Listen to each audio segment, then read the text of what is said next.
little bowling, AKA underhand throwing. You guys remember when Coach Essick did this with us, right?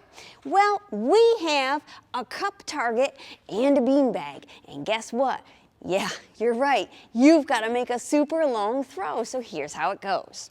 Remember all of our cues that we did before. We're going to tick-tock and step back, and you have to be behind your line before you throw.